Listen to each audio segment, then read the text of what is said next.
방금 우리가 수요 측 충격을 봤는데 공급 측 충격을 하나 볼 건데 세계 평면 세 개를 반드시 그려야 할 이유는 없어요. 제일 중요한 것은 뭐가 나와야 돼? 반드시 총수요 총공급 모형이 나와야 돼. 그러니까 수요 측 충격이 있으면 ISLM하고 ADAS가 있으면 되고 공급 측 충격이 오면 지금 보는 이제 노동시장하고 ADAS가 있으면 돼요. 나머지 하나 평면은 옵션이야. 해도 되고 안 해도 되는 거예요. 그래서 두 개 평면은 반드시 나와야 되는데 그게 이제 일반 균형 분석이야. 이게 거시경제학에서 직관에 기초한 모형 중에 가장 포괄적인 모형이라고, 일반 균형 모형이라고요. 그래서 평면을 지금 뭐 봤냐면 방금 몇 번까지 봤어요? 4번. 4번 할 차례예요. 5번. 5번.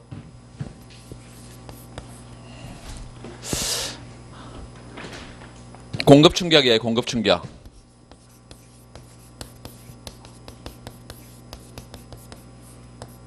노동시장.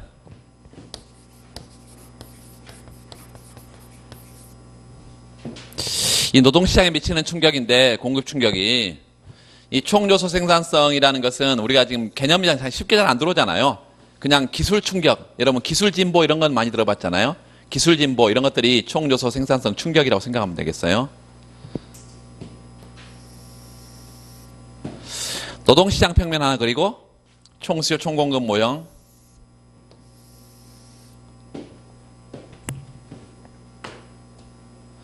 노동시장은 WL 평면이고 그 다음에 총수요 총공급은 PY 평면이고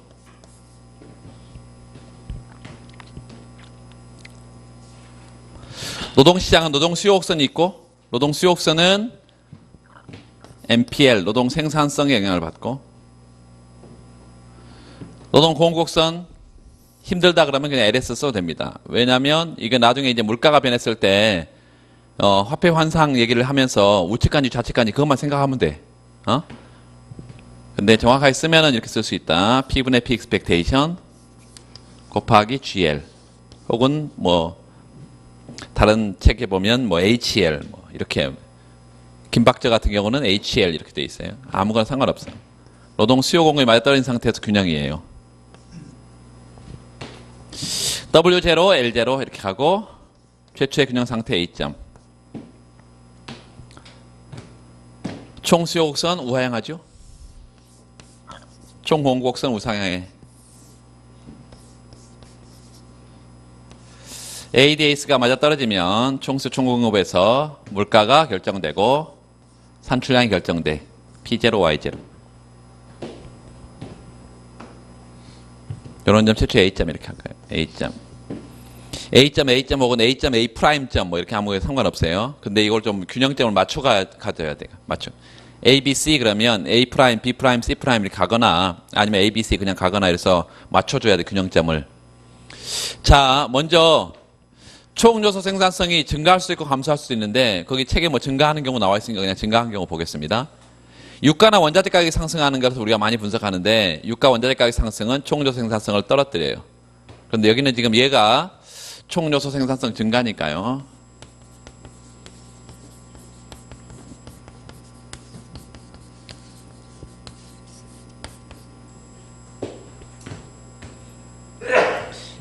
이 총요소 생산성이 노동 생산성과 자본 생산성에 영향을 주는 기술 수준 이런 거라 했어요. 그런데 요 증가한 거니까요. 노동 생산성의 증가라고 생각하면 되겠습니다. MPL 증가. 우리가 MPK는 볼 필요가 없죠. 노동시장밖에 안 보니까.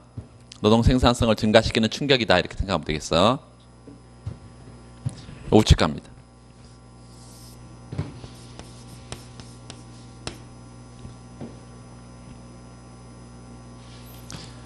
그러면 새로운 균형점 B점이고 고용량은 증가해요. 이렇게. L1으로. 이 고용이 증가하면 산출량이 증가하겠죠. 고용량이 증가하면 산출량이 증가할 거야. 그런데 잘 들으세요. 이 산출량이 증가하는데 요 물가 때문에 증가하면 이 곡선을 따라서 움직일 거예요. 제일 중요한 것은 항상 수직축에 수평축에 있는 변수가 움직였냐 아니면 수평 수익축에 있는 변수가 아닌 게 움직였냐. 아까 그래서 우리가 썼잖아요. 요 AD 곡선하고 AS 곡선의 형태가 요 AS가 AD 곡선은 이렇게 썼고 이렇게 물가 변화, 나머지 변수, 통화량, 뭐 정부 지출, 뭐 이런 것들이 변하면 곡선 자체가 움직인다 그랬고, 요 물가가 변하면 곡선 상해 이동이라고. 수익축이 있으니까. AS도 마찬가지예요. AS 물가 이게 가장 중요하고 나머지 변수들이 뭐 있겠지 뭐 Z값 여기 있어요. Z값요. Z값. 응? Z가 뭐라고? 총 요소 생산성이라고. 총 요소 생산성.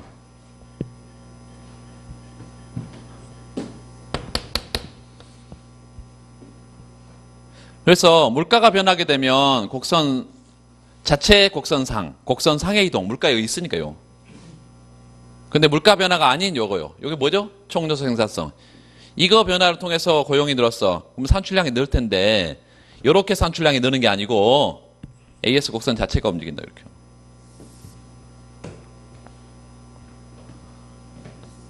계속 분석할 때마다 말할 거예요. 곡선 자체가 움직이는지 곡선 상의 이동인지. 미시경학 처음 할 때는 잘 알아. 수요 곡선 상의 이동인지 수요 곡선 자체 이동인지. 그런데 조금만 이제 모형이 달라져 버리면 이제 모른단 말이죠. 얘 보니까 아까 어떻게 했어요? 물가를 잡아뒀어. 최초의 물가 수준.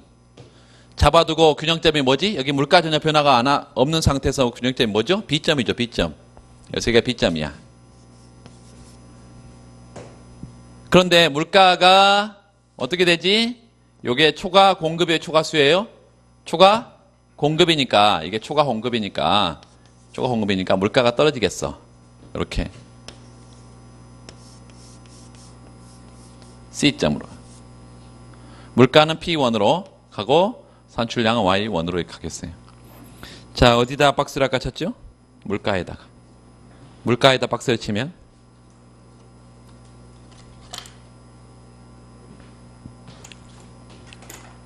물가에 박스를 치면 이렇게 물가가 하락해.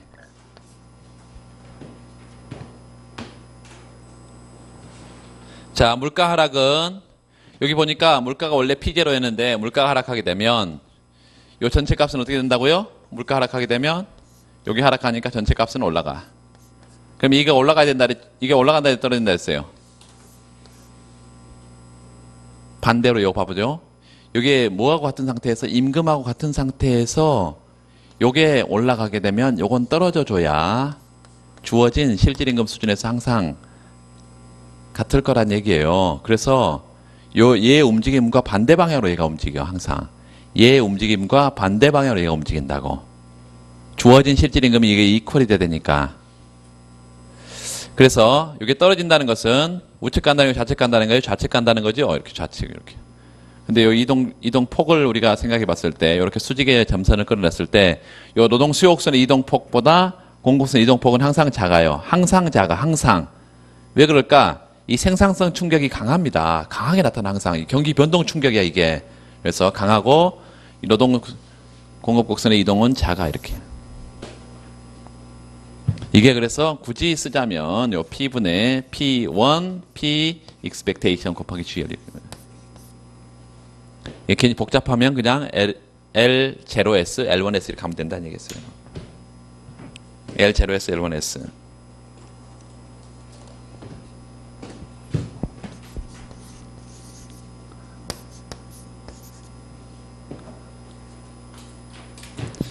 결과적으로 이런 점이 어떤 점이고 C점이고 C점이고 고용 규모는 이렇게 L2로 변했다. 이렇게. 자, 그렇다면 일단 적으세요. 일단 그래프 그리고. 그렇다면 처음에 노동 수요곡선이 우측 가서 고용량이 늘었잖아요. 그렇죠? 그래서 산출량이 늘었잖아. AS가 우측 갔어요. 그 결과 물가가 하락했어. 이 물가 하락을 반영해 줬더니 노동 공급선 좌측 가고 고용량이 또 어떻게 됐어요? 줄었죠. 이렇게 줄었어. 그럼 고용량이 줄었으면 또 산출량이 줄어야 되겠지? 줄여야 되겠죠? 그럼 여기 AS가 또 좌측가죠? 그럼 물가가 또 어떻게 돼? 또 변하죠? 그럼 또 일로 와야 되겠네? 고용량 또 변해요? 그럼 AS 또 움직여? 또 물가 또 변하네? 그럼 날밤 새겠죠? 어디서 끊어야 돼? 어디서 끊어줘야 돼? 여기서 가서 돌아가는데 이게 또 AS로 움직이면 안 된다는 얘기죠. 왜? 요 물가 때문에 이 노란색의 변화가 지금 나타나고 있잖아요. 요 물가 때문에 노란색의 변화가. 그러니까 이 곡선 상의 이동이라는 건 물가가 변한 것은 이미 AS 곡선 상으로 어디가 지금 반영이 됐어? 이렇게 다 반영이 됐어요. 끝났어 이미요. 곡선 상으로 이렇게.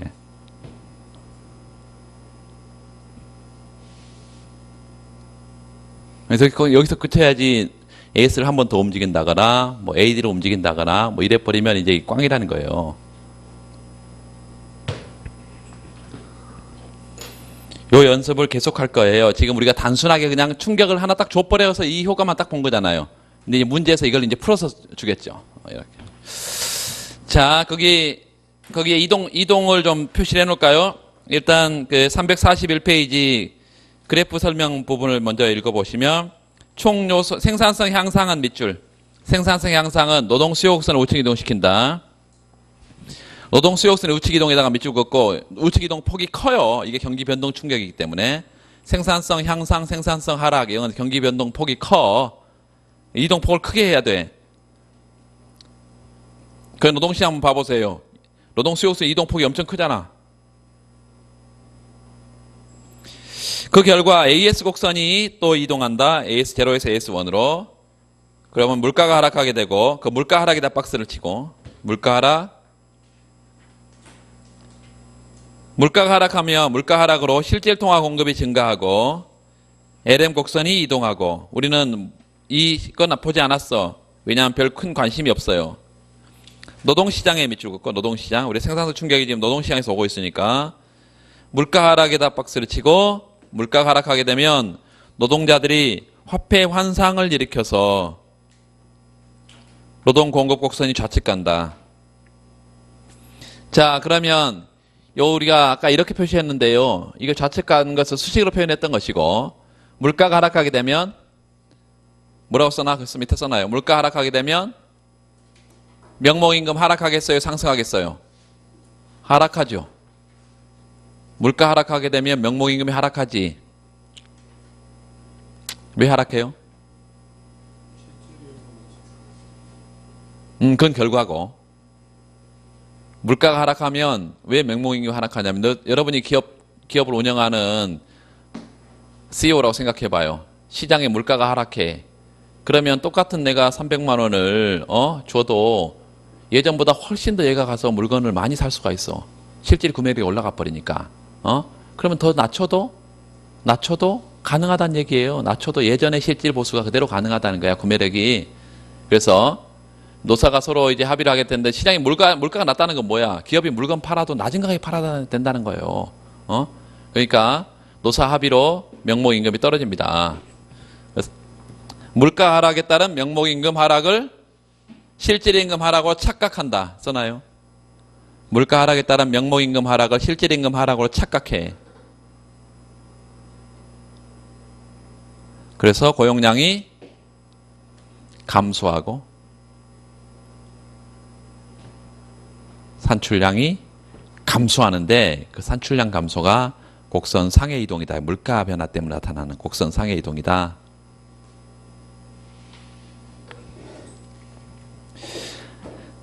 자, 거기 그래프에 L0 디맨드에서 L1 디맨드로 화살표 1번. L0 디맨드에서 L1 디맨드로 1번. 고용량 L0에서 L1으로 화살표. 그 다음에 AS0에서 AS1으로 화살표 2번. 물가에다 3번. P0에서 P1으로. 그리고 물가에다 박스를 치고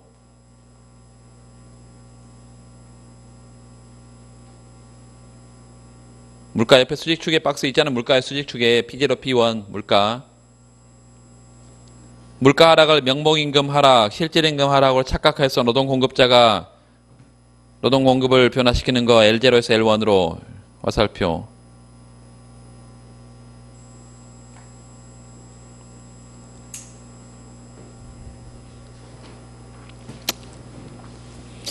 자, 제일 밑에 줄 두 번째 줄 총공급 충격과 경기 변동 이렇게 돼 있어. 총공급 충격은 밑줄 보세요. 국가 경제의 총 산출량을 결정하는 요인, 노동이라든가 자본이라든가 이런 생산 요소 투입과 기술 수준, 생산성에 영향을 미치는 여러 가지 충격을 의미하는데 그 뒤에 넘어가 봐서 그 왼쪽에 정리되어 있는 것만 잠깐 보시면 총공급 충격은 총요소 생산성 지금 상승 충격이다. 그래서 핵심은 노동 생산성 여기에 영향을 준다 밑줄고 있고 노동 생산성. 자, 그걸 전부 다 이제 정리해 놓은 게 그 10-3 표인데요. 그 표를 보기 전에 그 위에 실물 경기 변동 이론이라고 좀 써져 있는데 실물 경기 변동 이론. 나중에 경기 변동론에 가서 자세히 할 겁니다. 이 세 고전학파의 경기 변동 이론은 크게 두 가지가 있어. 하나는 MBC, 또 하나는 RBC. 이렇게 두 가지가 있어요. 그렇게만 써놔요. 이 세 고전학파의 경기 변동 이론은 크게 두 가지가 있다. 경기 변동의 원인이 뭐냐? 요 MBC M은 뭐냐면요. 머니터리예요. 머니터리. 그래서 화폐 충격이 경기 변동을 가져온다는 주장이고 요 R은 뭘까요? 리얼이에요. 리얼. 그래서 실물 충격이 경기 변동 현상을 가져온다는 거예요. 화폐 충격이 경기 변동 현상을 가져온다는 게 MBC.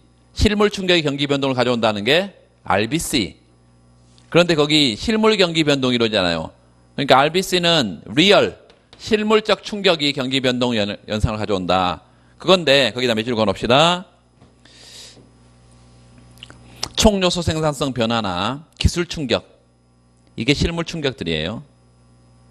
이것을 단기적 경기 변동의 주요 원인으로 보는 실물 경기 변동 이론. 나중에 뒤에서 15장에서 볼 텐데 그것과 연관되어 있다. 그럼 거기 가면 이런 얘기가 또 나오겠죠? 나옵니다.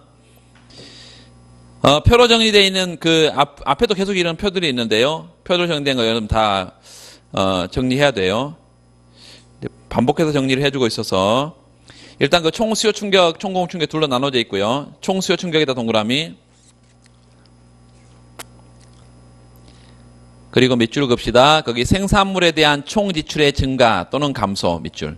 생산물 총 지출의 증가 또는 감소. 이것은 IS 곡선을 이동시키고 또 화폐 시장의 수요 공급은 각각 LM 곡선에 영향을 준다. 화폐 시장 충격은 당연한 거죠. 이렇게 IS 곡선과 2번, 3번 가면 IS 곡선과 LM 곡선이 이동을 할 때 총 수요 곡선에다 밑줄 긋고 총 수요 곡선을 이동시키고 그리고 물가나 산출량이 균형 국민 소득이 변할 거예요. 거기 물가 수준 상승에다 박스를 치고 물가 수준에다 박스를 이런 물가의 변화는 ISLM의 LM 곡선을 이동시키고 LM 곡선 노동시장 가봐요. 노동시장 5번 물가 상승하면 명봉임금이 상승하고 실질임금 상승으로 착각.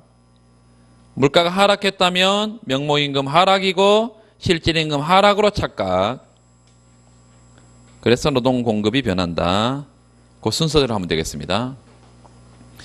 오른쪽에 총공급 충격 동그라미. 총공급 충격. 거기 3번에 고용 총공급 충격에 따라서 고용이 증가하거나 감소하게 되면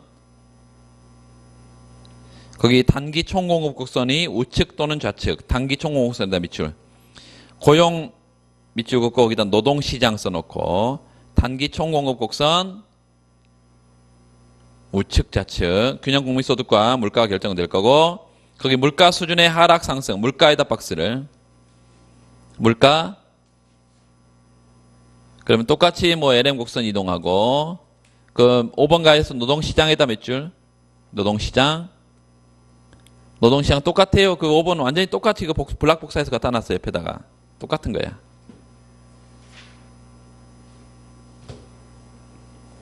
그 순서대로 앞에서 문제가 다 그 앞에서 그 해설을 했고 앞에서 똑같이 정리가 되어 있는 거예요. 박스로.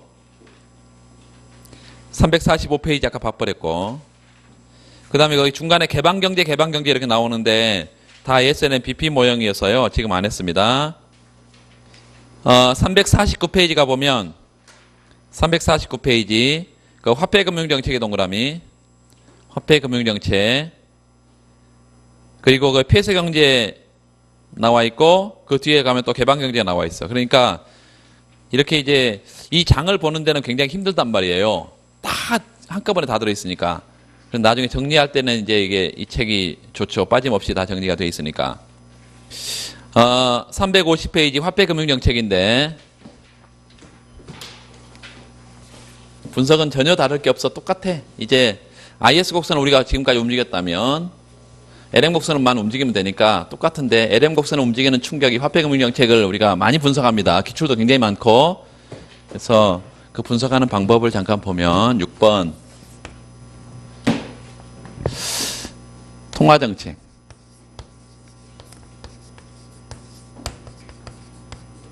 분석은 똑같아요. 하나는 ISLM이고 하나는 ADS 평면 두 개 그려봐요. 지금쯤 되면 이제 저는 안 그리고 여러분이 그려도 될 것 같은데 자 평면 두 개 그리고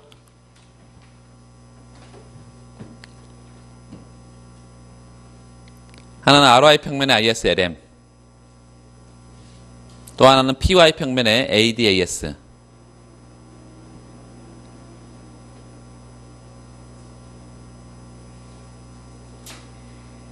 곡선까지 다 그려봐요. IS 우하향하고 LM 곡선 우상향하고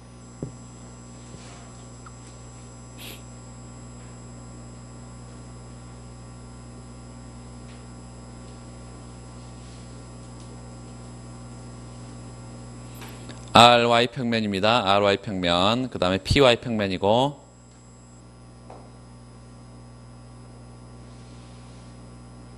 AD는 우하향하고 AS는 우상향하고 최초의 균형점 A점하고 수평수직의 점선을 다 보내서 최초의 균형점을 표시하세요.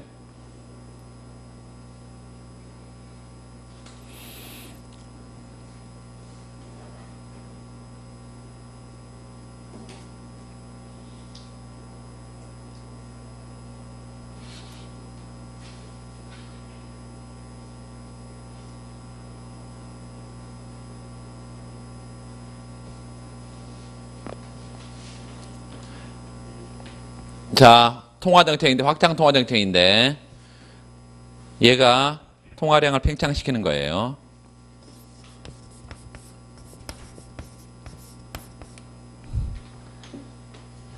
첫 번째 그 밑에다 반가로 1번 통화량이 증가하면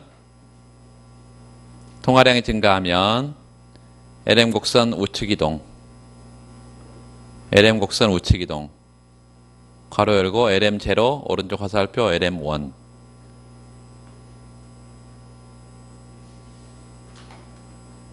LM0에서 LM1으로 오른쪽 화살표 자 2번 반가로 2번 LM 우측 AD 우측 LM이 우측 이동하면서 AD 곡선도 우측 이동합니다. 자, 첫 번째 ISLM에서 LM 우측 이동 보내놓고 새로운 균형점은 B점하고 수평수직의 점선을 보내서 이자율과 산출량 표시하고 최초의 균형점을 A점, 새로운 균형점은 B점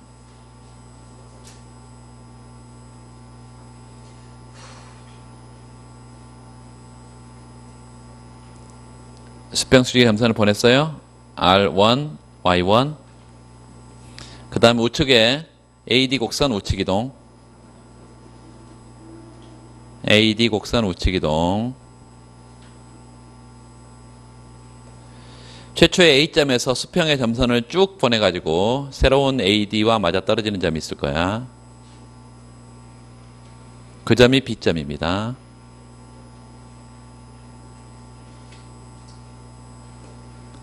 뭐가 발생해요? 초과 수요. 수요가 증가했으니까 초과 수요. 초과 수요, 물가 상승. 물가를 P0에서 P1으로 물가 표시하고 거기다 박스를 쳐요. 그럼 어디로 가야 돼? 그게 또 물가 상승이 어디로 가야 돼? IS LM으로 가야 되는데 LM 곡선의 이동을 가져온다. 물가 상승은 LM 곡선의 실제 통화량 감소니까 LM 곡선의 좌측 이동이다.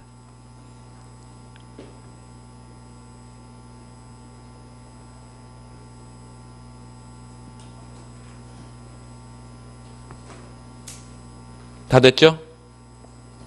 자, 그 밑에다가 도표를 그려서 산출량이 어떻게 변하는지, 이자율이 어떻게 변하는지, 투자가 어떻게 변하는지 다 설명을 좀 합시다. 도표를 그려요.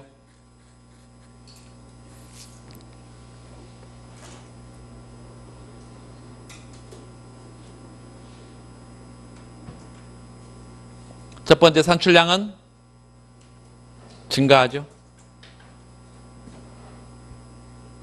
이자율은 상승하고 물가는 상승. 자, 그렇게만 일단 뭐 나머지 변수들도 사실 많은데 그렇게만 일단 하고 넘어가겠습니다. 그 다음에 이제 그것이 데이터, 경기 변동 데이터 뭐 이런 것들은 다 경기 변동으로 다 해야지 할 얘기들이에요. 그래서 그건 하지 말고 넘어가면 되겠습니다. 자, 중요한 게 354페이지. 354페이지 우리가 앞에서 얘기했던 고전학파와 케인즈 학파의 정책이 나와 있는데요. 거기다 별표를 2개. 고전학파와 케인즈 학파의 비교. 그 왼쪽에 나와 있는 그 파란색으로 표시되어 있는 것들 그거 꼼꼼하게 읽어서 다 여러분 암기해야 됩니다. 그 두 번째 단락 8장에서 그리고 9장에서 우리는 그 고전학파의 가장 큰 특징은 밑줄 보세요. 두 번째 단락 있죠? 고전학파의 가장 큰 특징은 뭐예요? 기울기가 완만한 IS 곡선과 수직선 형태의 LM 곡선 그리고 수직선 형태의 총공급 곡선 이렇게 도출했어요. 완만한 IS 곡선은 왜 나타났다? 이자율 탄력성이 큰 투자 함수. 투자가 이자율에 탄력적이라는 말이 있고 고전학파는 두 번째 수직의 LM 곡선은 거래적 화폐 수요만으로 구성된 화폐 수요 함수를 반영한다. 보다 이해되시죠? 이해 안 되면 나도 다시 질문해야 됩니다. 그 다음에 수직선 형태의 총공급 곡선은 화폐 환상이 전혀 없다 밑줄 긋고 P하고 P expectation 항상 같아요. 이게 완전 예견이라고 했습니다. 완전 예견. 실제 물가와 기대 물가 항상 똑같아. 완전 예견. 그래서 명목 임금이 또 상하 신축적이다 밑줄. 상하 신축적이다. 물가의 신축성. 그리고 명목 임금의 신축성. 이런 걸 반영해서 고전학파는 한마디로 IS는 어떻고요? 완만하고 LM은 어떻고? 가파르고 AS는 수직이고 이거 기억해야 돼요. 그 다음에 두 번째 반면 극단적인 케인즈 학파의 특징은 밑줄 경제가 극심한 불황에 빠져 있는 상황에서 나타날 수 있는 수직선 형태의 IS 곡선과 수직 IS 생각나시죠? 케인즈 애니멀 스피리트 수평선 형태의 LM 유동성 함정 생각나시죠? 유동성 함정. 그 다음에 수평선 형태의 총공급곡선.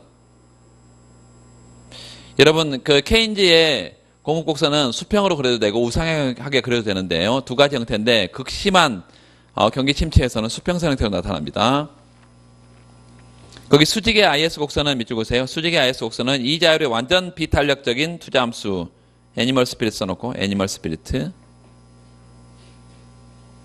그 다음에 수평의 LM 곡선은 유동성 함정이고 유동성 함정. 그 다음에 이와 같이 그 투자가 이자율이 완전 비탄력적이고 물가 하락으로 실질 화폐 공급이 증가해도 이자율 하락에 투자가 늘지 않기 때문에 총수요가 증가하지 않는다. 밑줄 그으세요. 따라서 극단적인 케인즈 악파의 총수요 곡선은 수직선 형태로 나타난다. 총수요 곡선도 극단적인 형태는 케인즈는 수직선 형태라고. 우리가 우하향하는 AD 곡선을 도출했었는데 A도 수직이다. 다시 한번 읽어보세요. 투자가 이자율 완전 비탄력적이다. IS가 뭐예요? 수직이에요. 그리고 물가 하락으로 실질 화폐 공급 증가했다. 거기다 밑줄 긋고 P분의 M이라고 써놓고 P분의 M 물가 하락 실질 통화량 증가하니까 LM 곡선의 우측 이동입니다. 써놔. LM 곡선의 우측 이동. 물가 하락 지금 첫 번째 줄 하고 있어요. 첫 번째 이와 같이 투자가 이자율 완전 비탄력적이면 물가 하락으로 실질 화폐 공급이 증가해도 이자율이 전혀 떨어지지 않기 때문에 이자율이 떨어지는데 투자가 전혀 늘리지 않기 때문에 총수요가 증가하지 않는다. 그래서 극단적인 케인즈 악파의 총수요 곡선은 수직선 형태로 나타난다. 그 옆에다가 IS 곡선이 수직이기 때문에 AD 곡선 수직 이렇게 써놔. IS 곡선이 수직이기 때문에 AD 곡선이 수직이다.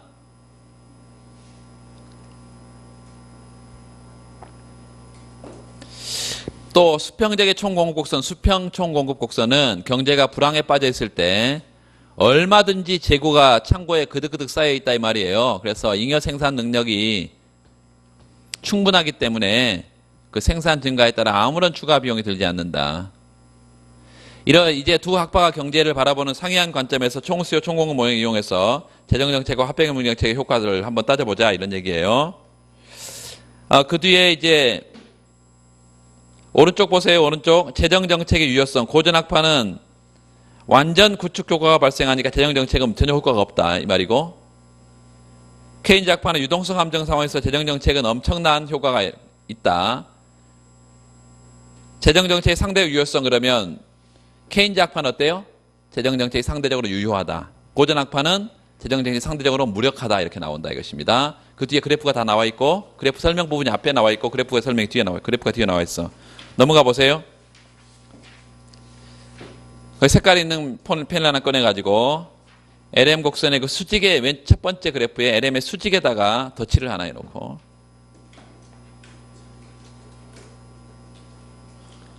LM의 수직이야. 고전학파의 LM 곡선이죠. 고전학파의 LM 곡선. 왜 수직이라 했어? 화폐 수요가 거래적 화폐 수요만 있고 투자적 화폐 수요가 없어.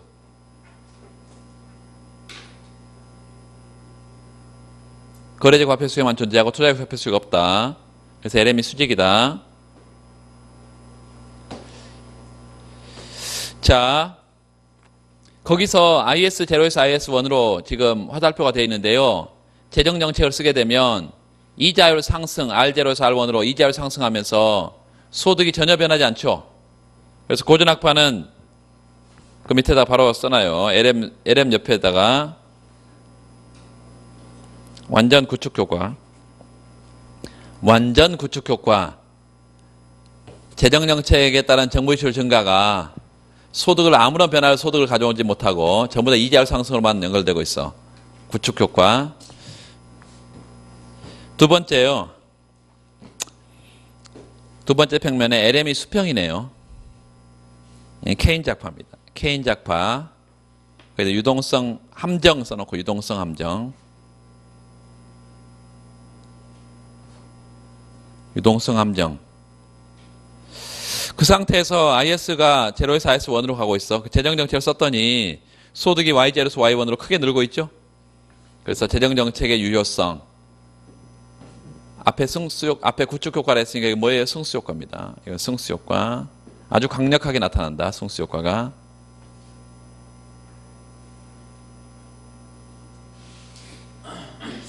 그 밑에 고전학파의 AS가 수직인 이유는 뭐라 했어요? 고전학파 AS가 수직인 이유는 노동시장이 완전 예견이라 그랬잖아요. 노동시장이 완전 예견. 노동시장의 물가 변화를 정확하게 근로자들이 물가 변화를 정확하게 파악하기 때문에 물가가 아무리 변해도 뭘 변화시키질 않아? 공급을 변화시키지 않고 산출량이 변하지 않아. 자, 그 오른쪽에, 그 왼쪽에는 지금 AS 수직에다가 덧칠을 해놓고 P equal P expect 고전악파의 완전 예견 써놓고 고전악파의 완전 예견 때문에 AS가 수직이다.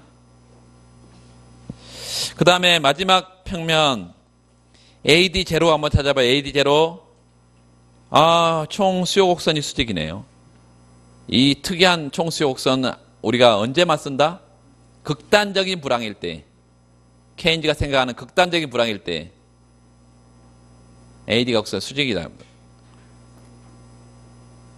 AD가 수직이라는 것은 IS가 수직이기 때문에 그렇다. 앞에 써놓고 왔어 우리가. 앞에 이제서 IS가 수직이니까 AD가 수직이다.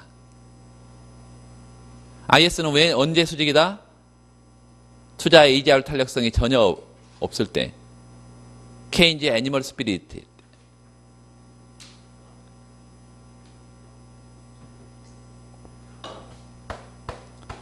그래서 고전학파와 케인즈의 가정에 따라서 그래프를 다르게 그릴 수 있어야 됩니다, 여러분. 다르게 그릴 수 있어야 돼.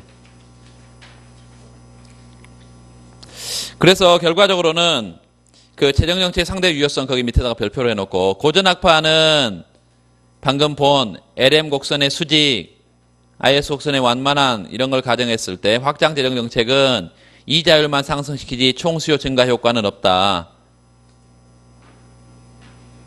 그 다음에 극단적인 케인즈 학파는 수평의 LM 곡선과 수직의 IS 곡선을 가정해서 정부 지출이 증가하면 총수요를 크게 증가시켜서 국민소득이 증가한다.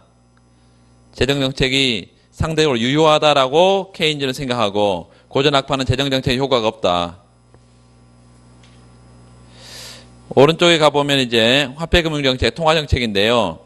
똑같이 LM 수직이고 이 고전학파 거죠? 좌측에 고전학파 A, 오른쪽은 우측 케인즈 학파니까 똑같은 평면에 통화정책을 썼어. LM0가 LM1으로 갔고 여기서는 이제 중요한 것은 세 번째 평면이에요. 세 번째. 거기다 별표를 해놓고 세 번째 평면에 AS가 수직입니다. 고전학파 AS가 왜 수직이라고? 완전 예견 때문에 AS가 수직이다. 통화량을 늘리면 AD가 우측 갑니다. 그래서 물가가 P0에서 P1으로 가면서 물가 화살표 P0에서 P1으로 가면서 ISLM에 반응해줘야 될 거 아니에요. LM 곡선이 움직인다 해서 좌측으로. 그래서 통화량이 증가해서 우측 가는데 다시 물가 하락으로 다시 좌측 가버려.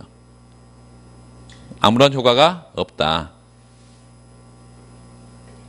자, 케인즈 학파는 어떠냐? 케인즈 학파도 보니까 LM이 수평인 형태의 유동성 함정 상황에서 아무런 효과가 없다는 거예요. 자, 이거를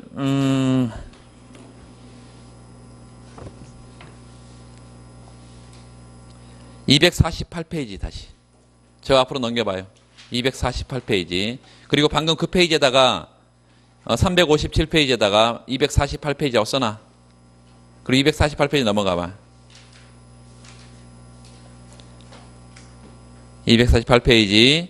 그 유동성 함정과 거시경제 정책 이렇게 나와 있죠. 거기다 별표하고. 유동성 함정은 밑줄 그으세요. 유동성 함정은 보통 극심한 경기 침체로 인해서 디플레이션과 함께 나타난다. 국민소득이 완전고용 소득 수준보다 훨씬 낮은 수준에서 훨씬 낮은 수준 경기 침체 국면에서 나타난다. 유동성 함정은 언제만 나타난다고? 경기 침체 국면에서만 나타난다. 유동성 함정은 그래서 얘가 거기 1930년대 세계 대공황 그리고 1990년대 일본의 잃어버린 20년 극심한 디플레이션 이것과 함께 명목 이자율이 밑줄 사실상 제로 수준으로 떨어지면서 유동성 함정이 나타났다. 그래서 유동성 함정에서는 우리가 기본적으로 두 가지 특징이 있는데 하나는 뭐라고요? 금리가 제로 금리다. 심각한 경기 침체의 국면에서 나타난다. 유동성 함정은.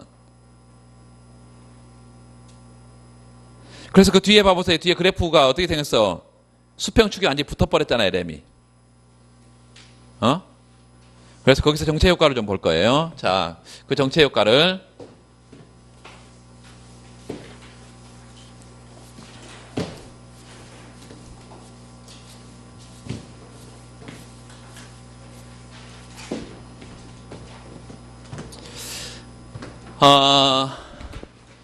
7번에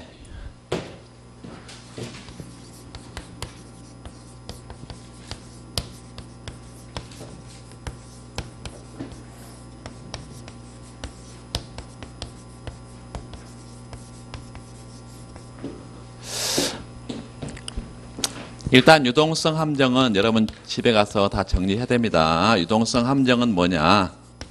유동성 함정은 liquidity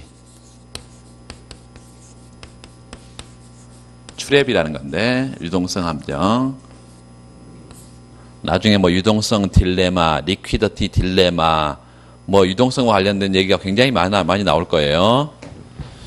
유동성 함정이라는 것은 경기가 심각한 침체 국면에서 나타난다. 심각한 경기 침체 국면에서. 경기 침체 국면에서.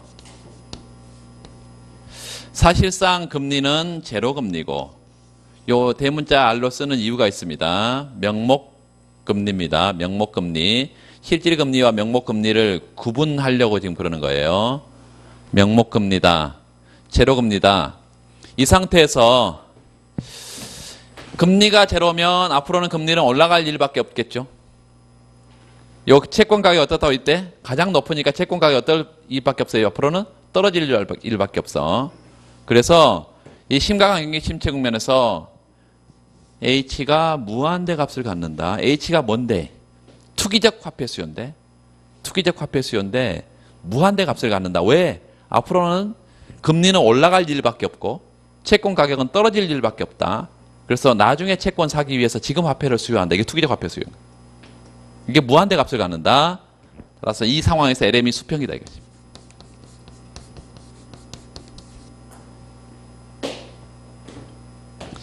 이렇게만 써도 돼요. 유동성 함정 상황은 어떤 상황이다? 심각한 경기 침체 국면에서 사실상 제로금리 상태에 있기 때문에 모든 경제 주체들이 미래 금융자산에 투자하기 위해서 투기적 화폐 수요가 무한대인 상황. 그래서 LM 곡선을 보면 수평 형태로 나오는 이 상황. 이게 유동성 함정 상황이다.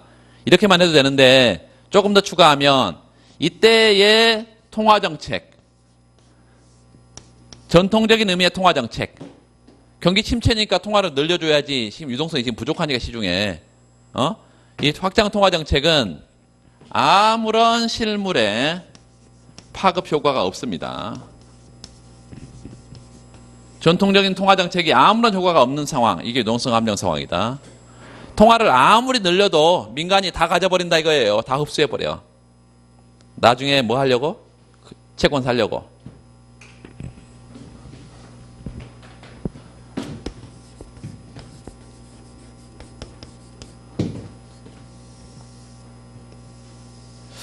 이 상황이라면 RY 평면에 LM 곡선이 수평 형태를 갖습니다. 그리고 정상적인 구간은 이렇게 하나 표시를 해놔. 유동성 함정은 정상적인 구간은 아니에요. 수평인 구간만 유동성 함정 구간이야. 거기 나왔죠? 완전 고용 수준 잠재 산출량보다 훨씬 산출량이 적다고. 훨씬 경기가 나쁜 상태라고. 이런 상태. 요게 경기 침체 국면이에요. 경기 침체 국면에 IS 곡선 이게 IS 곡선. 요게 IS 곡선, 요건 LM 곡선.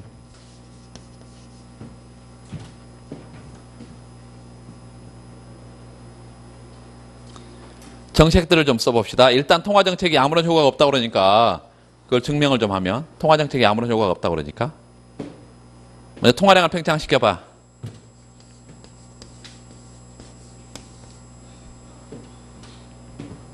이 통화량을 팽창시키면 어떤 곡선이 움직이겠어요? LM 곡선이 움직이겠지. LM 곡선이 우측으로 이동합니다.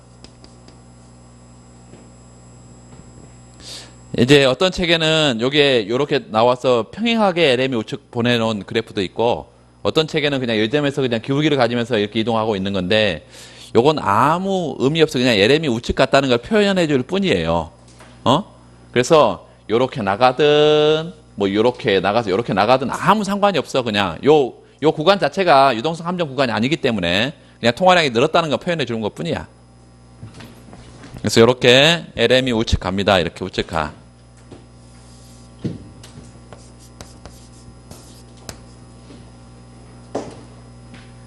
그러면 이 점이 변해 안 변해요? 안 변하니까 국민소득이 아무런 변화가 없지. 이 점 자체가 변하지 않아. 우측 이동에도 불구하고 요 Y가 불변이에요. 국민소득이 아무런 변화가 없어. 따라서 통화정책은 무력해요. 유동성 함정하에서는 통화정책이 아무런 효과가 없어. 무력성이라는 것은 국민소득에 아무런 영향을 못 준다는 얘기예요. 두 번째, 재정정책은 어떨까요? 재정정책은 어떤 곳은 움직여? IS 곡선을 움직여. 요 IS 곡선을 우측 이동시켜. 우측 이동시켜봐요. 이렇게 IS 곡선을 이동시키면 IS 제로가 IS 1으로 이렇게 가면서 이런 최초의 균형점 A점이고 새로운 균형점 B점이어서 뭐가 들어? 국민소득이 늘죠? 따라서 이 Y가 증가하고 유효한 정책이 된다. 재정정책은 무력하고 통화정책은 유효하다. 반대로 통화정책은 무력하고 재정정책이 유효하다. 이렇게 되어 있는데 이걸 케인즈가 재정정책이 상대적으로 뭐하다? 유효하다라고 말했다 이것입니다. 언제? 유동성 함정 구간에서. 누가 강조했겠어요? 대공황 때 나와보니까 케인즈가 대공황 때 나와보니까 이런 상황이란 말이에요. 통화를 아무리 늘려봐도 필요 없어. 지금은 어떤 상황이니까 금리를 변화시키지 못하니까. 그래서 재정을 팽창시켜야 된다. 그래서 뭐 뉴딜 정책 여러분 들어보시죠? 뉴딜 이 대규모 토목 사업 이런 것들을 벌려가지고 이제 정부가 정부 지출을 많이 늘리고 그래서 실업자도 구제하고 그 토목 사업을 하려면 얼마나 많은 사람들이 필요하겠어요. 그래서 그걸 통해서 재정정책을 통해서 경기를 부양시키는 정책 처방을 했고 사실상 뭐 이제 경기가 나쁜 상황에서는 정부가 열심히 일을 할 수밖에 없지. 손 놓고 있으면 정권은 바로 뒤집어지겠죠. 그래서 재정정책이 유효하다 이렇게 말을 했는데 이거는 케인즈의 생각이고 거기에 나오면 이제 거기에 이제 피구 효과라는 게 있습니다. 자, 요런 재정정책은 유효하고 통화정책은 무력하다라고 케인즈가 얘기했더니 고전학파는 피구 효과라는 것을 주장합니다. 피구 효과가 도대체 뭐냐? 피구가 주장한 것인데요. 소비함수에다가 뭘 집어넣냐면 소비함수에다가 요 지금까지는 우리가 Y-T 가처분 소득 이것만 소비함수로 변수값으로 집어넣었는데 P분의 A라는 것을 집어넣어 여기다가 P분의 A. P는 물가고요. 당연히 A는 에셋 자산입니다. 에셋 자산이야. 그런데 이 에셋이 뭘로 구성되어 있냐면 K는 부동산 이런 실물 자산이에요. 그리고 M 머니 화폐 자산입니다. 그리고 B 국공채 이런 거예요. 본드 국공채 이런 거. 그래서 실물 자산, 화폐 자산, 국공채 이런 걸로 구성되어 있는 이게 자산이라는 건데 에셋 자산이라는 건데 이 자산. 이 자산을 물가로 나눈 것을 뭐라고 한다고? 실질 자산이라고 이렇게 부르죠. 이게 A는 명목 자산이고 물가로 나누면 물가가 항상 포함되어 있으면 실질 변수라고 생각하면 되겠습니다. 실질 자산이야. 피구 효과라는 건 뭐냐면 경기가 이게 30년대 대공황처럼 이렇게 경기가 심각한 침체 국면에서 창고에 뭐가 그득그득 쌓여있다고? 재고가 안 팔려서 그득그득 쌓여있어. 그럼 시장의 물건 가격이 높을까요? 안 높을까요? 아주 낮죠. 물가가 아주 저물가야. 항상 경기가 나쁘면 물가가 낮아요. 우리나라도 지금 거의 한 3년 정도 거의 1%도 못 미치는 그 물가가 지금 유지되고 있어요. 우리나라의 물가 안정 목표제라는 게 있습니다. 이 한국은행의 가장 중요한 목표는 뭘까요? 경기가 나쁘니까 경기를 막 부양시키는 게 한국은행의 목표일까? 아니에요. 한국은행의 목표는 물가 안정 목표제를 갖고 있어. 물가 안정의 가장 최우선의 목표를 갖고 있단 말이죠. 물가 안정 목표제가 지금 얼마일까요?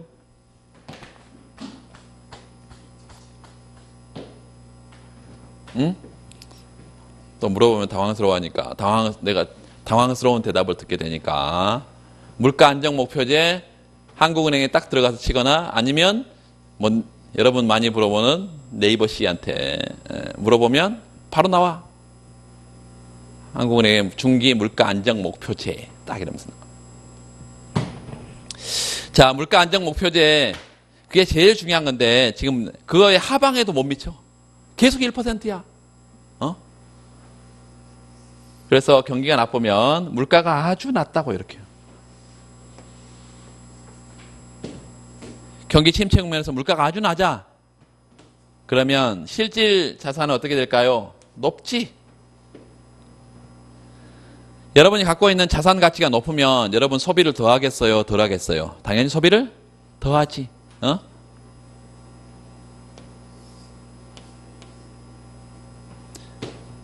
IS 곡선이 어떻게 되면 움직일까요? 우측에 움직여. IS 우측 이동해. 그래서 물가가 낮으면 실질 자산이 증가하면서 소비가 증가하고 IS 곡선이 우측 이동하는 경로를 따져봐야 된다. 피구는. 그러면 이 IS 곡선이 우측 이동하니까 이거는 정부가 정책을 써서 그런 거예요? 아니면 그냥 경기가 나빠서 경기 침체 국면에서 나타나는 현상이에요? 후자죠. 정부가 정책을 쓴 게 아니고 경기가 나빠지면 물가가 떨어지면서 자동적으로 실질 자산이 올라가고 자동적으로 소비가 늘면서 자동적으로 IS가 우측 이동하고 자동적으로 소득이 증가해서 이 소득 증가폭이 적으면 유동성 함정 구간에서 소득이 증가하겠지만 유기동폭이 크게 되면 유동성 함정 구간에서 자체에서 탈출을 할 수도 있습니다. 유동성 함정 구간에서 탈출할 수 있다.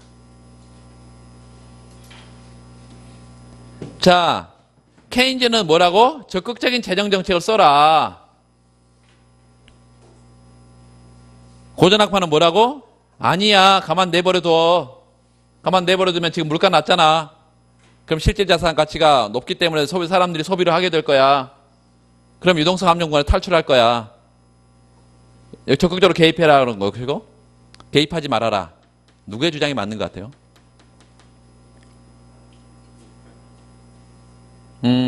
그게 이제 철학의 문제라고. 지금 뭐 사람이 아파. 곧 죽게 생겼어. 거의 뭐 난리야. 아프다고. 그냥 좀 참아봐. 조금만 더 참아. 계속 참아. 언제 좋아지는데요? 장기에 가면 좋아져. 이러면 어떻게 되겠어요?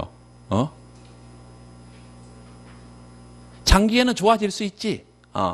근데 단기적인 처방이 필요하다 이 말이에요. 병원에서 데려가고 주사도 맞히고 이렇게 단기적인 처방이 필요하다는 게 케인즈의 생각이고, 그리고 그 장기가 얼마나 긴 기간인데 도대체 얼마나 긴 기간인데 이게 이제 케인즈 학파의 가장 중요한 고전 학파에 대한 반론이에요. How long is long run? 장기가 도대체 몇 년이냐? 네가 생각하는 장기가. 그건 사람들이 견딜만 하냐? 그러면서 또 한마디 덧붙인 게 케인즈가 덧붙인 게 있어요. 장기에는 in the long run, 장기에는 우리 모두가 죽고 없다 이거야. We all dead. 우리 모두 죽었어. 우리 죽고 나면 무슨 소용이냐 이 말이야.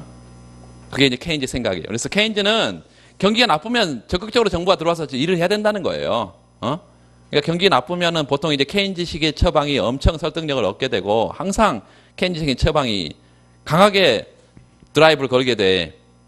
근데 문제는 이게 이제 정책 효과가 항상 있어야 되는데요. 케인즈 생각처럼 정책 효과가 있어야 되는데 항상 있는 게 아니라는 게 문제야. 우리나라가 지금 보이고 있잖아요. 기존에 지금 3년 거의 4년 가까운 그 초이나믹스 뭐 들어봤어요, 여러분? 참, 좀 기가 막혀요. 그래서 대통령 이름 붙이는 것까지는 조금 우리가 이해한다고 해. 한 1년짜리 그 단기에 그 장관 이름 거기 붙여가지고 얼마나 정부에서 드라이브를 걸었으면 언론에서 그렇게 해주겠어요. 엄청 쏟아부었어. 세금 엄청 쏟아부었다고 지금. 부양 효과가 없어. 이게 심각한 거예요. 쏟아부었는데 효과가 없는 게 이게 심각한 거야. 안 쏟아부었으면 이제 그 남기라도 했죠. 재원을 어디 투자할 때가 있잖아. 이제 이게 심각한 거예요. 자, 그래서 지금 이제 고전학파와 케인즈의 생각들을 우리가 봤고 여기서 이제 파생된 것들이 엄청 많습니다. 요 통화 정책이 아무런 효과가 없다고 그러니까 그러면 전통적인 통화 정책은 효과가 없는데 새로운 통화 정책이라는 게 있지 않냐. 그게 양적 완화라는 것이에요. 모든 시험에 출제가 됐습니다. 양적 완화. 이게 이제 양적 완화. 전통적인 통화 정책 말고 비전통적인 통화 정책을 써라. 그랬더니 누구냐면 여러분 많이 들어본 벤 버냉키라고 이전 FRB 의장 여러분 들어봤을 거예요. 이 FRB 의장이 MIT에 있을 때 폴 크루그만을 이제 영입을 했습니다. 프린스턴에 있는 크루그만을 영입을 했어. 왜 그랬냐면 두 사람이 너무 이렇게 잘 맞아. 짝짝꿍이 잘 맞아. 이 일본이 잃어버린 20년 동안 일본이 해야 되는 처방에 대해서 두 사람이 생각이 너무나 잘 맞아. 그래서 그 MIT 학장인 그 벤 버냉키가 크루그만을 이렇게 영입을 했습니다. 스카우트를 했던 거지, 쉽게 말하면. 그래서 둘이 이제 계속 일본한테는 똑같은 처방을 했어. 그리고 이제 벤 버냉키가 FRB 의장이 됐습니다. 의장이 되는데 이제 사사건건 싸워. 처방이 안 맞지. 그러니까 학자일 때의 그 정책 처방하고 실제 이제 실무가로 들어갔을 때 정부에서 일하는 사람하고 이제 좀 달라진 거 생각이. 그래서 너 옛날에 안 그랬는데 왜 그러냐? 너가 이 자리에 있어봐라. 너도 다른 생각할 거야. 뭐 이러면서 사사건건 싸웠는데 그 벤 버냉키가 원래 학자 때 주장했던 그 정책의 일부가 뭐냐면 일부가 양적 완화 정책이라는 것입니다. 이 양적 완화 정책을 일본이 2001년부터 2006년까지 5년 동안 시행을 했었어요. 양적 완화를. 그리고 이게 2008년 금융위기 이후에 이제 미국이 썼고 지금 현재도 유럽이 아직까지 지금 쓰고 있습니다. 유럽은 아직 침체해서 여러분 잘 아시듯이 피그스 국가들, 이 국가들 중심으로 유럽의 재정 위기가 심각한 상황에서 벗어나지 못하고 있기 때문에 유럽에서 아직도 쓰고 있고 일본이 지금 전통적인 의미의 양적 완화는 아닌데 하루 종일 윤전기를 돌리는 이게 뭐예요? 원래 통화량이라는 것은 발행 규모가 있어. 그리고 통화량을 몇 퍼센트 늘릴 때는 이런 그 목표치도 있고 그런데 지금의 아베노믹스는 목표치가 없어요. 하는 데까지 경기 살아날 때까지 돌리겠다. 무제한입니다. 기한이 없어. 무기한이야. 그러니까 이게 이제 그 나라만 살리면 좋은데 그 나라 일본 경제가 상당히 양적 완화를 그 아베노믹스에 따라서 양적 완화를 사용할 때 상당히 효과가 있었던 걸로 우리가 평가를 하는데 지금 보니까 다시 돌아가고 있습니다. 그럼 뭐하러 써? 썼다가 장기에 가니까 오히려 효과가 없어. 그게 인접 국가들에서는 굉장히 심각합니다. 특히 우리나라 같은 경우는 일본이 계속해서 윤전기를 돌려서 돈을 찍어내면 이게 일본 내를 경기를 부양시켜야 되는데 그렇지 않고 이게 인접 국가들로 넘어와. 돈이 넘어와. 그러면 돈 많이 들어오면 좋지 않냐? 아니에요. 이게 이제 자본이 과도하게 들어오면 엄청난 많은 이제 부작용들이 생기는데 그게 이제 자본 도입의 문제라고 해서 굉장히 많은 부작용들이 생겨요. 그런 것들을 이제 우리가 나중에 개방경제 가면 조금씩 할 거야. 뒤쪽 가면 조금씩 할 거라고. 한국 경제의 이 부정적인 영향들이 굉장히 심각해요. 여기서부터 이제 확장이 되는 것들이다 이것이에요. 그래서 지금 유동성 함정이라고 하고 책에 나와 있는 거는 그 정도까지 나와 있습니다. 어디를 보시냐면 그 249페이지에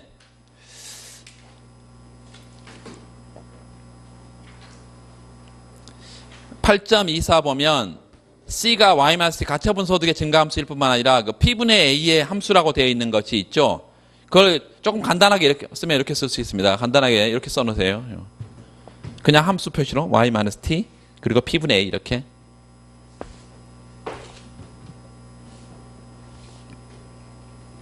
그리고 P분의 A 밑에다가 실질자산이라고 써놓고 실질자산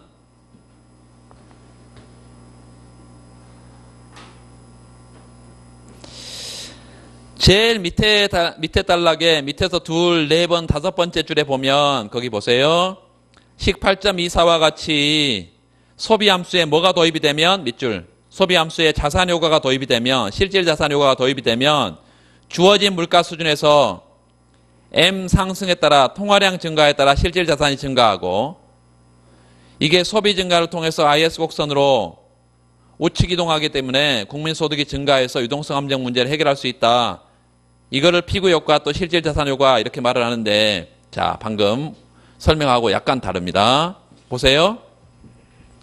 유동성 함정 구간에서, 잘 들으세요. 유동성 함정 구간에서 경기가 나빠서 물가가 하락하고 이게 실질 통화량을 늘려서 소비가 늘고 IS가 우측 가서 자동으로 유동성 함정 구간에서 탈출할 수 있다는 게 원래 고전악파의 피구 효과입니다. 잘 들으세요. 이게 물가 하락 때문에 나타나는 게 고전악파의 피구 효과라고. 그리고 통화량을 늘려서, 자 보세요. 이 K가 뭐고? 부동산 이런 거고, 여기에 보세요. 통화량을 늘려서 자산이 늘고, 이 자산 증가 때문에 얘는 가만 안 움직여도 실질 자산이 늘고 소비가 증가하는 이 경우는 이걸 실질 자산 효과라고 부릅니다. 이걸 구분해요. 피구 효과하고 실질 자산 효과하고 원래 구분된다고. 이 말은 통화량을 팽창시키는 통화정책은 실질 자산 효과를 도입하면 효과가 있는 거죠.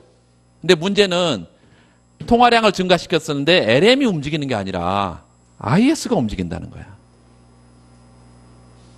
이게 실질 자산 효과다. 그러니까 실질 자산 효과는 넓은 의미로 보면 피구 효과를 포함합니다. 실질 자산 효과는 실질 자산 변화에 따른 소비 변화, IS 곡선 이동 이런 경로인데, 넓은 의미로 보면 통화량이 변했든 아니면 물가가 변했든 상관없이 실질 자산이 늘어서 소비가 늘고 IS가 우측 가고 이 경로는 전부 다 실질 자산 효과라고 부르는데, 그중에 피구 효과라는 것은 고전학파의 전형적인 정부의 비개입주의를 주장하는 효과다 이것입니다. 여기는 그냥 교과서는 그냥 뭉뚱그려서 지금 둘 다 같은 거라고 지금 써놔버렸는데, 구분해요. 다른 책에 가면 구분합니다.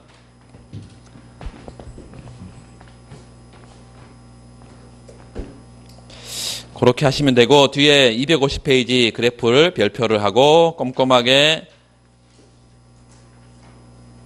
기출 문제를 보면 이걸 묻는 문제가 많이 있어요.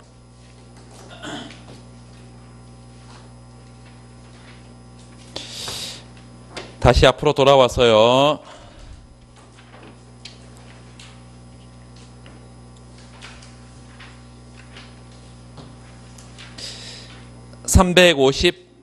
(358페이지) 보면 358페이지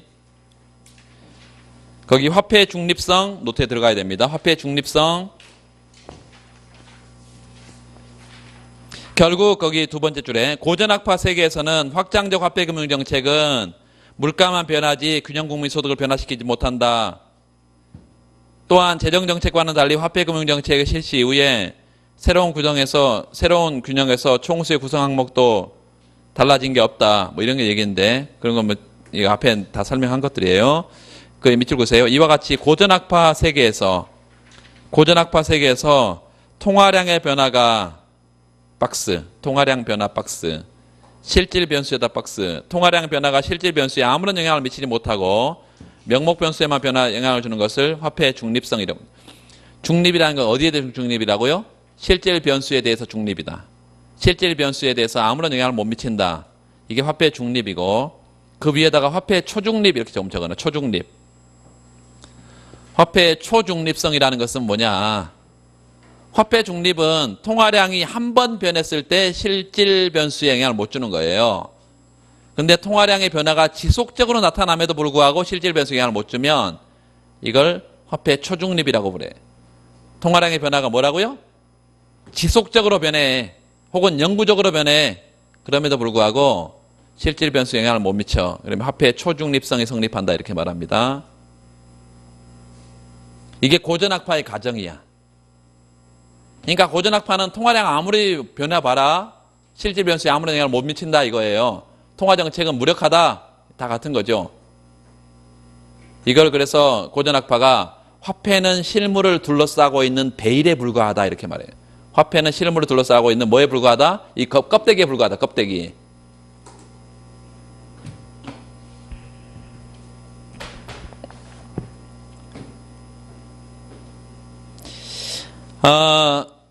그 다음 단락에 보면, 그러나 그 8장에서 논의했듯이 소비의 결정 요인으로 밑줄 그세요. 소비의 결정 요인으로 가처분 소득뿐만 아니라 금융 실물 자산으로 구성된 부의 실질 가치, 이게 실질 자산이에요. 이걸 고려하게 되면 단기적으로 물가 수준이 주어져 있는 경우에도 통화량의 증가는 실질 잔고 효과, 피구 효과를 통해서 소비를 증가시킬 수 있다. 그래서 IS 곡선이 이동하고 국민소득이 증가하고 유동성 함정 문제를 해결할 가능성이 있다, 이렇게 말하고 있습니다. 그 뒤에 양적 완화는 개방경제 문제예요. 그래서 거기는 지금 일단 놔두고 가겠습니다. 양적 완화에다가 밑줄만 한번 켜놓고 하면 유동성 함정에 빠진 경제의 경기 부양 체계로 나온 거다. 양적 완화 정책이란 밑줄. 중앙은행이 정책 금리가 제로에 가까워진 상황에서 국채 및 민간 부분의 특정 자산 밑줄 보세요. 국채, 이 국공채예요, 국공채. 자산을 누가 중앙은행이 직접 매입해서 시중에 본원통화를 공급하는 정책이다. 그 옆에다가 비전통적인 통화정책 써놓고 비전통적인 통화정책. 자, 앞으로 보세요. 이 전통적인 통화정책은 이런 겁니다. 전통적인 통화정책은 정부가 화폐를 발행하거나, 물론 큰 넓은 의미죠. 화폐는 한국은행이 발행합니다. 그래서 정부가 화폐 발행을 통해서나 또는 금리 인하 정책을 통해서 통화량을 늘리면 이게 전통적인 통화정책이에요. 그런데 거기처럼 국공채를 직접 시장에 들어와서 국공채를 직접 사고 파는 정책을 통해서 유동성을 공급하면 이게 비전통적인 통화정책이다. 그걸 양적 완화라고 부른다. quantitative easing, 이게 양적 완화.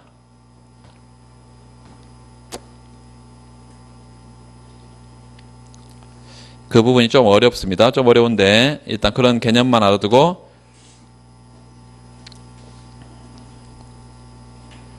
그 뒤에 360페이지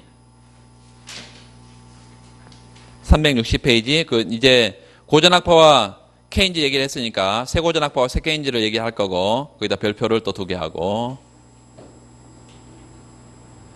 10분 쉬겠습니다.